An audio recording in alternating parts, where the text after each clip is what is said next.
A Million Little Pieces by James Frey. Name: James Frey.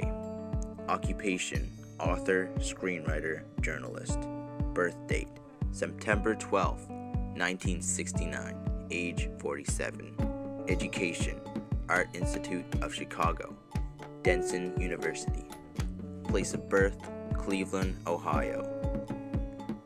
Full name: James Christopher Frey. A Million Little Pieces opens with the narrator, James, waking up on an airplane with no idea where he's going. He has a hole in his cheek, 4 broken teeth, and a broken nose. James eventually finds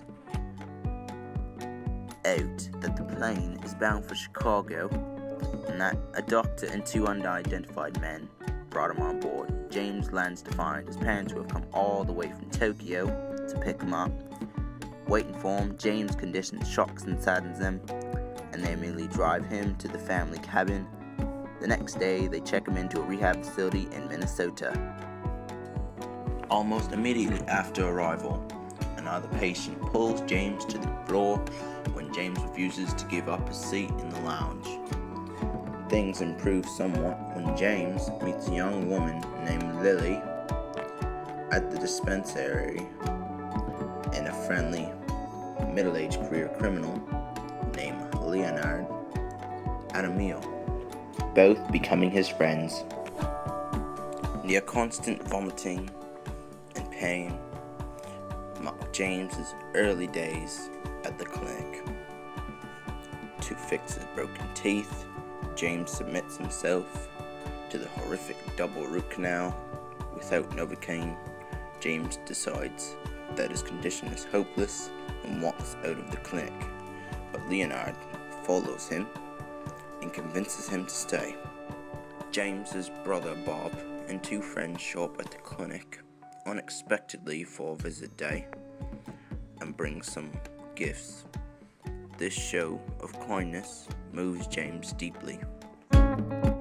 After Bob leaves, James's parents call him and ask him if he'll do the family program, during which they would come to the clinic and engage in counseling sessions with him. He says he doesn't want them to come. James begins reading Tao Te Ching, and it greatly inspires him. For once, James has found something that makes sense to him, something that speaks for self-reliance. Though he knows that the clinic staff is trying to help him, he cannot accept the 12-step method of recovery, and he refuses to complete any of the tasks they set before him.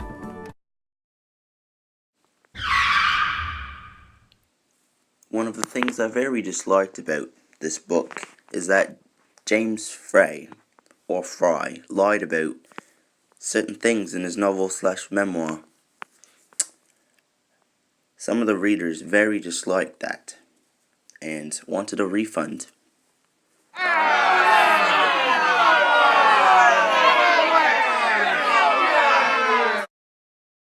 Here's the interview of Oprah confronting James Frey of lying about certain things in his novel.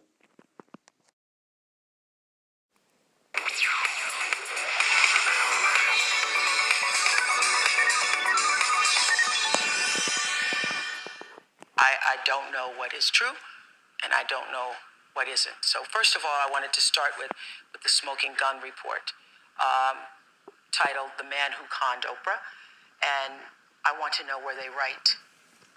I think most of what they wrote was pretty accurate, absolutely. First of all, I think this made the list because it was such an unforgettable moment of television. This was like a train wreck you couldn't take your eyes away from. You just couldn't stop watching it. In this corner, there's Oprah. In this corner, we've got James Frey to defend himself. I don't know why he's there, but he's there trying to defend himself. Good luck, James Frey. The games begin. I did that show, and I was pretty defensive. I was defending my turf and defending every single viewer who had bought that book. I am standing here on behalf of the reader who's pissed off that it wasn't what we thought it was. Our readers really remembered this as a significant moment because I don't think they'd ever seen Oprah so angry. She really felt betrayed and she let it show.